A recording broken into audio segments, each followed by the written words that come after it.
Pejabat Iran dan media pemerintah pada Minggu 22 Juni 2025 meremehkan tingkat kerusakan dari serangan Amerika Serikat terhadap sejumlah fasilitas nuklirnya, termasuk situs Fordow yang berada di dalam pegunungan.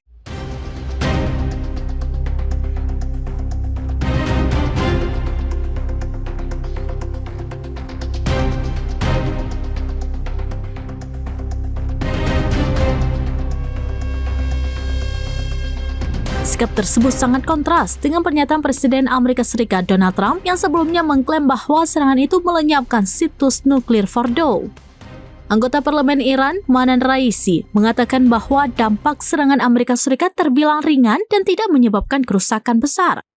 Sebagian besar area yang terkena dampak berada di atas tanah dan sepenuhnya dapat dipulihkan. Ia juga menambahkan tidak ada radiasi nuklir yang terdeteksi dan seluruh komponen yang berpotensi membahayakan keselamatan publik telah dipindahkan sebelumnya. Raisi turut menegaskan tidak ada korban jiwa dalam serangan tersebut. Ia juga menyaksikan adanya kebakaran kecil dan mendengar ledakan, tetapi api berhasil dipadamkan dalam hitungan menit. Sementara itu, saluran berita pemerintah Iran, Press TV, melaporkan bahwa serangan hanya merusak bagian terowongan masuk dan keluar di situs Fordow. Akan tetapi, klaim itu disampaikan tanpa disertai bukti visual atau teknis lebih lanjut.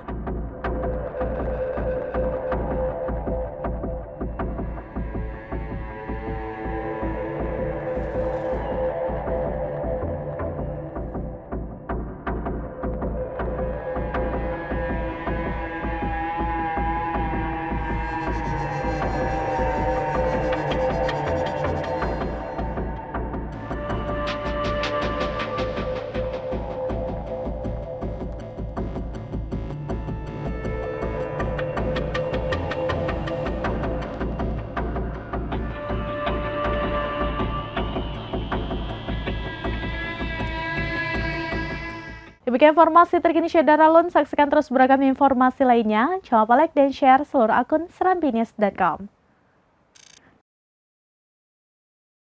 Download Tribun X sekarang, menghadirkan lokal menjadi Indonesia.